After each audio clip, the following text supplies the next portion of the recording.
पुण्यात्मा, हमने पुराण बहुत पढ़ी हैं, पवित्र पुराण, लेकिन हमारे धर्म गुरु कोई निष्कर्ष हमें निकाल कर दे नहीं पाए, और जिस कारण से हम ऐसे उन कथाओं को याद अवश्य कर लेते थे, लेकिन हमें उनका कोई सिर पैर का पता नहीं था।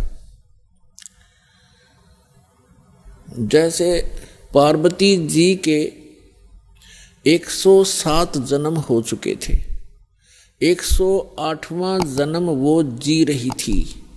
भगवान शंकर वही होते थे, उनकी तब तक मृत्यु नहीं हुई थी, और पार्वती जी की 107 बार मृत्यु हो चुकी थी।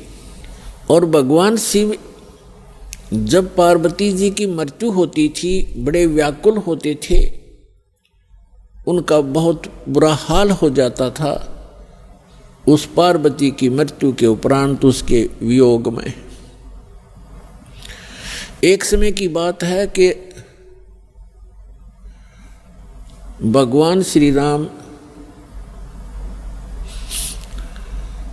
वनवास के अंदर सीता जी के अपहरण के उपरांत वृक्षों से डकरा रहा था, रो रहा था, सीता की खोज पूछ रहा था, मृगों से लिपट रहा था।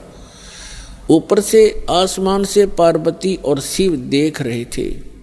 भगवान शिव ने श्री रामचंद्र जी अर्थात विष्णु जी को प्रणाम किया।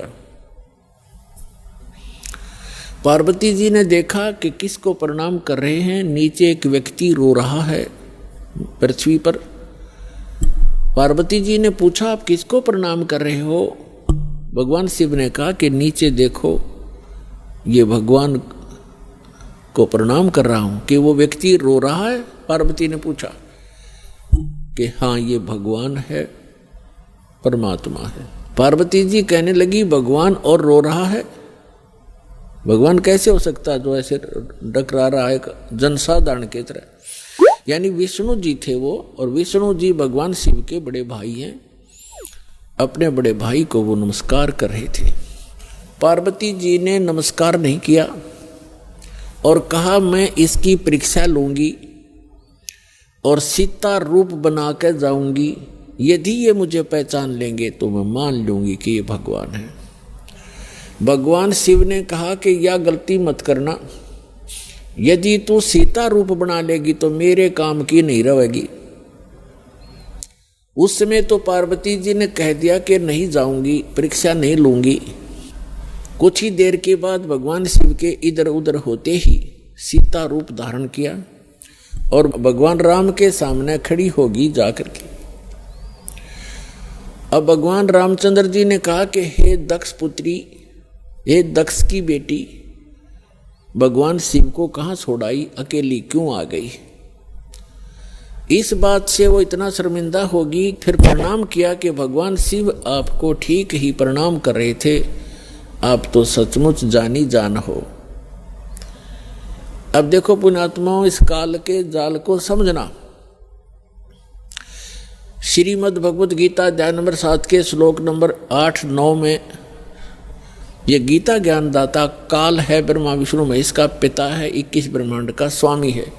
ये कहता है कि जितने भी मेरे अंतर्गत प्राणी हैं, चाहे वो ब्रह्मा है, चाहे विष्णु है, चाहे शिव जी है, चाहे शंकर है, चाहे राम और कृष्ण है, उन्हीं के, तो इन सभी जीवों की बुद्धि मेरे हाथ में है, मेरे कंट्रोल में है। सब बलवानों का बल मैं हूँ, सबकी बुद्धि मैं हूँ, यानी मेरे हाथ में है। अब देखो, इस काल ने उस समय तो भगवान श्री राम की बुद्धि ऑन कर दी, जिस समय पार्वती को पहचान लिया कि सीता नहीं है तू, और उधर से अपनी पत्नी का पता नहीं उसको, उसने कौन उठा ले गया, तो खाक जानी जान था यो। तो ये सब खेल इस काल के हाथ में है। जैसे जब महाभारत का युद्ध करवाना था, उस समय अर्जुन में ताकत दे दी, एक कब मारा था तीर 20 में का निकल जा था, नरसंहार करवा दिया, उसका बैड अकाउंट बनवा दिया।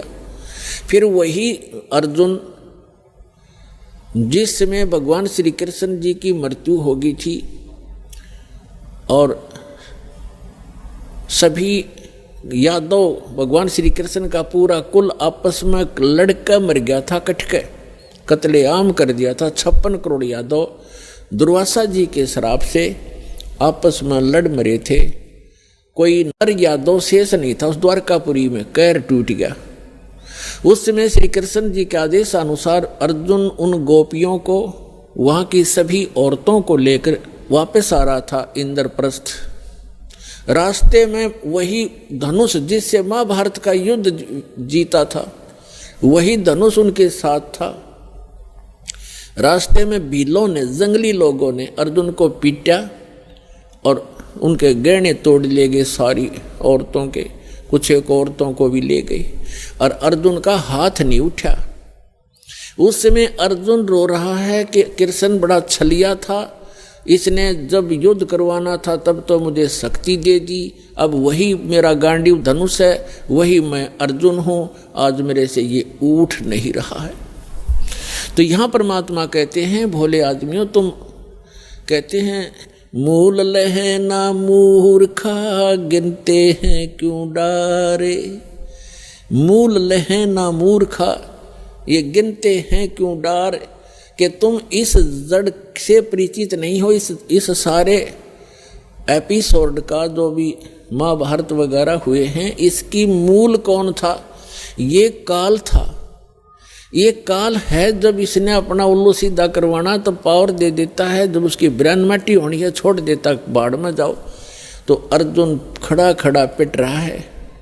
तो कहने का भाव ये है कि अब एक ही आज के सत्संग में आपको काल का बहुत सा जाल समझ में आओगा, और जिन पूजाओं को हम किया करते थे वो भी एक काल जाल ही आपको स्पष्ट होगा।